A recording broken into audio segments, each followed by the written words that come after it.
നമസ്കാരം. പുതുമുഖങ്ങൾക്കും മുതിർന്ന നേതാക്കൾക്കും ഒരുപോലെ പ്രാധാന്യം നൽകിക്കൊണ്ടുള്ള UDF മന്ത്രിമാരുടെ പട്ടികയാണ് നിയുക്ത മുഖ്യമന്ത്രി വി ഡി സതീശൻ പ്രഖ്യാപിച്ചിരിക്കുന്നത്. ഗവർണർ രാജേന്ദ്ര ആർലേക്കറെ കണ്ട് മന്ത്രിമാരുടെ അന്തിമ പട്ടിക കൈമാറിയ ശേഷമാണ് തിരുവനന്തപുരത്ത് നടത്തിയ വാർത്താ സമ്മേളനത്തിൽ സതീശൻ മന്ത്രിമാരെ ഔദ്യോഗികമായി പ്രഖ്യാപിച്ചത്. കോൺഗ്രസിൽ നിന്ന് 11 പേരും മുസ്ലിം ലീഗിൽ നിന്ന് 5 പേരുമാണ് മന്ത്രിമാർ. കോൺഗ്രസിന്റെ കൊടുങ്ങല്ലൂർ MLA OJ ജനീഷാണ് മന്ത്രിസഭയിലെ ഏറ്റവും മുതിർന്ന അംഗം. തിരുവഞ്ചൂർ രാധാകൃഷ്ണൻ സ്പീക്കറുമാകും. മന്ത്രിമാരിൽ ഏറ്റവും പരിചയസമ്പന്നൻ മുസ്ലിം ലീഗിന്റെ PK കുഞ്ഞാലിക്കുട്ടിയാണ്. മന്ത്രിമാരിൽ 2 വനിതകളും ഉൾപ്പെട്ടിട്ടുണ്ട്. ആദ്യ അംഗത്തിൽ തന്നെ മന്ത്രിപദത്തിലെത്തിയ യുവ നേതാവാണ് OJ ജനീഷ്. ഇടതുമുന്നണിയുടെ സിറ്റിംഗ് സീറ്റ് തിരിച്ചുപിടിക്കാൻ കോൺഗ്രസ് നേതൃത്വം 2026 ഒരു 37-കാരൻ ചെറുപ്പക്കാരനെ നിയോഗിക്കുന്നു. ചുവപ്പ് തരംഗങ്ങളെ അപ്രസക്തമാക്കി അട്ടിമറി വിജയത്തോടെ നിയമസഭയിലെത്തിയ അഡ്വക്കേറ്റ് OJ ജനീഷ് ഇന്ന് വി ഡി സതീശൻ മന്ത്രിസഭയിലെ ഏറ്റവും പ്രായം കുറഞ്ഞ മന്ത്രിയായി സത്യപ്രതിജ്ഞ ചെയ്യാനൊരുങ്ങുകയാണ്. 2016 മുതൽ ഇടതുമുന്നണി കോട്ടയാക്കി വെച്ചിരുന്ന മണ്ഡലമായിരുന്നു കൊടുങ്ങല്ലൂർ. കഴിഞ്ഞ തവണ CPIയിലെ VR സുനിൽകുമാറിലൂടെ LDF നിലനിർത്തിയ മണ്ഡലം തിരിച്ചുപിടിക്കാൻ കോൺഗ്രസ് കണ്ടെത്തിയ തുറപ്പുചീട്ടായിരുന്നു ജനീഷ്. രാഷ്ട്രീയ നിരീക്ഷകരുടെ പ്രവചനങ്ങളെല്ലാം കാറ്റിൽ പറത്തി 65,162 വോട്ടുകൾ നേടിയാണ് ജനീഷ് കൊടുങ്ങല്ലൂരിൽ വിജയക്കൊടി പാറിച്ചത്. സിറ്റിംഗ് MLA ആയ VR സുനിൽകുമാറിനെ 8,308 വോട്ടുകളുടെ ഭൂരിപക്ഷത്തിലാണ് ജനീഷ് പരാജയപ്പെടുത്തിയത്. LDFിന്റെ ശക്തമായ വോട്ട് ബാങ്കുകളിൽ വിള്ളൽ വീഴ്ത്തിയായിരുന്നു ജനീഷിന്റെ ഈ അട്ടിമറി വിജയം. നിയമസഭയിലെത്തിയ ആദ്യ അംഗത്തിൽ തന്നെ ജനീഷിനെ കാത്തിരിക്കുന്നത് മന്ത്രി പദവിയാണ്. പ്രാദേശിക സാമുദായിക സമവാക്യങ്ങൾക്കൊപ്പം യുവതലമുറയ്ക്ക് വലിയ പ്രാധാന്യം നൽകിയ സതീശൻ മന്ത്രിസഭയിൽ തൃശൂർ ജില്ലയിൽ നിന്നുള്ള പ്രധാന മുഖമായി ജനീഷ് അങ്ങനെ മാറുകയാണ്.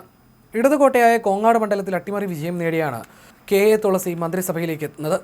കോളേജ് അധ്യാപിക, KPCC ജനറൽ സെക്രട്ടറി എന്നീ നിലകളിൽ തിളങ്ങിയ തുളസി ജനപ്രതിനിധി എന്ന നിലയിലുള്ള തന്റെ ആദ്യ അംഗത്തിൽ തന്നെ വലിയ ഭൂരിപക്ഷത്തിൽ ഇടതുകോട്ട തകർത്ത് ശ്രദ്ധേയായി. പാലക്കാട് MP VK ശ്രീകണ്ഠന്റെ ഭാര്യയാണ് KA തുളസി. 2026 നിയമസഭാ തെരഞ്ഞെടുപ്പിൽ കോൺഗ്രസ് നേതൃത്വം കോങ്ങാട് മണ്ഡലം തിരിച്ചുപിടിക്കാൻ ഏൽപ്പിച്ച ദൗത്യം തുളസി കൃത്യമായി വിനിയോഗിച്ചു.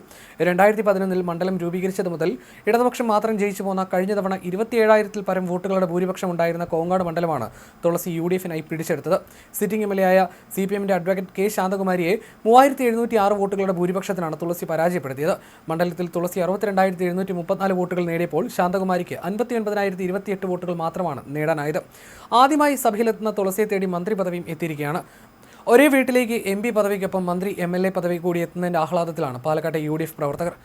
2006 മുതൽ ഇടതുമുന്നണി മാത്രം വിജയിച്ചു പോന്ന കൊല്ലം മണ്ഡലം തകർപ്പൻ അട്ടിമറി വിജയത്തിലൂടെ UDFനായി തിരിച്ചുപിടിച്ച ബിന്ദു കൃഷ്ണയെ തേടി മന്ത്രി പദവി എത്തിയിരിക്കുകയാണ്. 2011 ചാത്തന്നൂർ നിയമസഭാ മണ്ഡലത്തിലും 2014 ആറ്റിങ്ങൽ ലോക്സഭാ മണ്ഡലത്തിൽ മത്സരിച്ചെങ്കിലും പരാജയപ്പെട്ടു. തുടർന്ന് 2021 നിയമസഭാ തെരഞ്ഞെടുപ്പിൽ കൊല്ലം മണ്ഡലത്തിൽ നടൻ മുകേഷിനെതിരെ ശക്തമായ പോരാട്ടം കാഴ്ചവെച്ചെങ്കിലും വെറും 2,072 വോട്ടുകൾക്കാണ് പരാജയപ്പെട്ടത്. 2026 നിയമസഭാ തെരഞ്ഞെടുപ്പിൽ കോൺഗ്രസ് വീണ്ടും ബിന്ദു കൃഷ്ണയെ തന്നെ കൊല്ലം തിരിച്ചുപിടിക്കാനുള്ള ദൗത്യം ഏൽപ്പിച്ചു. രാഷ്ട്രീയ നിരീക്ഷകരുടെ കണക്കൂട്ടലുകളെല്ലാം കാറ്റിൽ പറത്തിക്കൊണ്ട് CPMലെ S ജയമോഹനെ 16,830 വോട്ടുകളുടെ വലിയ ഭൂരിപക്ഷത്തിനാണ് ബിന്ദു കൃഷ്ണ പരാജയപ്പെടുത്തിയത്. മുസ്ലിം ലീഗിന്റെ ദേശീയ ജനറൽ സെക്രട്ടറിയായ കുഞ്ഞാലിക്കുട്ടി വി ഡി സതീശൻ മന്ത്രിസഭയിലെ ഏറ്റവും പരിചയസമ്പന്നനായ മന്ത്രിയായി വീണ്ടും അധികാരമേൽക്കുകയാണ്. അണികൾ സ്നേഹത്തോടെ കുഞ്ഞാപ്പ എന്ന് വിളിക്കുന്ന PK കുഞ്ഞാലിക്കുട്ടി വിദ്യാർത്ഥി രാഷ്ട്രീയത്തിലൂടെയാണ് പൊതുരംഗത്തേക്ക് വരുന്നത്.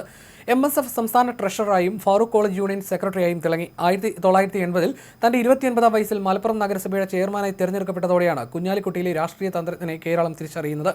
ആ പ്രായത്തിലെ അദ്ദേഹത്തിന്റെ രാഷ്ട്രീയ ചാതുര്യവും ജനപ്രിയതയുമാണ് പാണക്കാട് തങ്ങൾ കുടുംബത്തിന്റെ ഏറ്റവും പ്രിയപ്പെട്ട വിശ്വസ്തനായി കുഞ്ഞാലിക്കുട്ടിയെ മാറ്റിയത്. പിന്നീട് ലീഗ് രാഷ്ട്രീയത്തിൽ അദ്ദേഹത്തിന്റെ വളർച്ച അതിവേഗത്തിലായിരുന്നു.